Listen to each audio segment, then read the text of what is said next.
আসসালামু আলাইকুম প্রিয় দর্শক, কেমন আছেন সবাই? আশা করি ভালো আছেন। আজকে আপনাদের একটি নতুন রেসিপি তৈরি করে দেখাবো। ভাবছেন চায়ের সাথে বিকালে কি নাস্তা তৈরি করবেন? আপনাদের খুব সহজ ও ইজি একটি নাস্তা আপনাদের তৈরি করে দেখাবো। আশা করি সাথেই থাকবেন।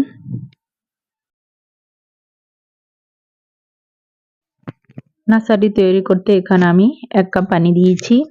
সাথে দিয়ে দিব স্বাদমতো লবণ, হাফ চা চামচ আদা বাটা, হাফ চা চামচ রসুন বাটা, তারপর হাফ চা চামচ মরিচের গুঁড়া, হাফ চা চামচ হলুদের গুঁড়া, ভাজা জিরার গুঁড়া, ধনিয়া গুঁড়া।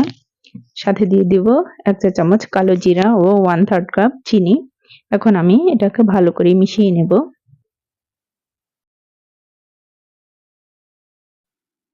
পানি ফুটে গেছে, এখন আমি 1 কাপ আটা দিয়ে দেব। আটা দিয়ে ভালো করে মিশিয়ে নেব। এখন আমি চুলাটা অফ করে দিয়েছি। তারপর কিছু ধনিয়া পাতা কুচি দিয়ে দেব। তারপর আমি হাফ চা চামচ চিলি ফ্লেক্স দিয়েছি। আপনারা চাইলে চিলি ফ্লেক্স নাও দিতে পারেন। নেড়েচেড়ে চুলা থেকে নামিয়ে নেব। এখন একটা প্লেটে নিয়ে নিব।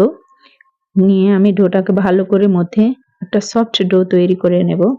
ডোটাকে একটু ভালো করে মথে নিতে হবে।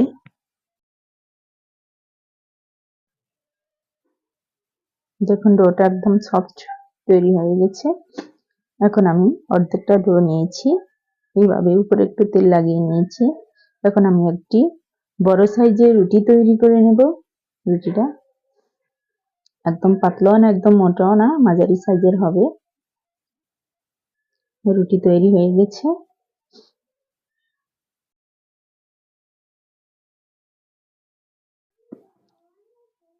এখন আমি রুটিটা কেটে নেব, গোল শেপের কেটে নেব। এখন কুকি কাটা বা যে কোনো পটের ঢাকনা দিয়ে কেটে নিতে পারেন। আমি এভাবে সবগুলো কেটে নেব। খুব অল্প উপকরণে এই নাস্তাটি আপনারা তৈরি করে নিতে পারেন। খুবই সহজ এবং খুব অল্প সময় লাগে এই নাস্তাটি তৈরি করতে। দেখুন আমি সবগুলো নাস্তা তৈরি করে নিয়েছি।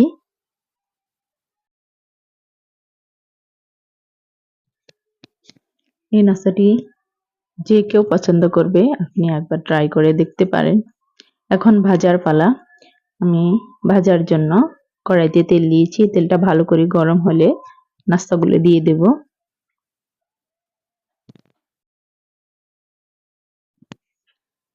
দেওয়ার সাথে সাথে নাস্তাগুলো ফুলে উঠবে। দেখুন নাস্তাগুলো কি সুন্দর ফুলে উঠেছে। এক পিঠ কালার হয়ে আসলে অপর পিঠ উল্টে দেব।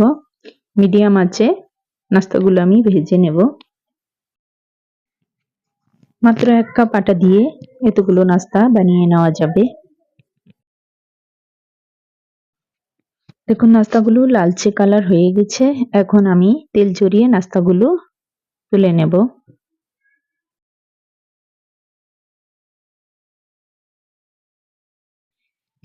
এভাবে আমি সবগুলো নাস্তা ভেজে নেব। আপনারা নাস্তাগুলো একবার হলেও বাসায় তৈরি করে দেখবেন। এই নাস্তাটা চাইলে আপনারা চিনিটা স্কিপ করতে পারেন, আর চিনিটা দিলে টেস্টটা একটু বেড়ে যায়। একবার বানালে বাসায় বুঝতে পারবেন যে নাস্তাটা কতটা টেস্টি এবং মজার। দেখুন আমার সবগুলো নাস্তা ভাজা হয়ে গেছে। বিকালে চায়ের সাথে এই নাস্তাটি খুবই জমে যাবে। আপনারা একবার ট্রাই করে দেখতে পারেন। আর আমার রেসিপিটি যদি আপনাদের কাছে ভালো লেগে থাকে তাহলে লাইক কমেন্ট করে পাশে থাকবেন। আল্লাহ হাফেজ।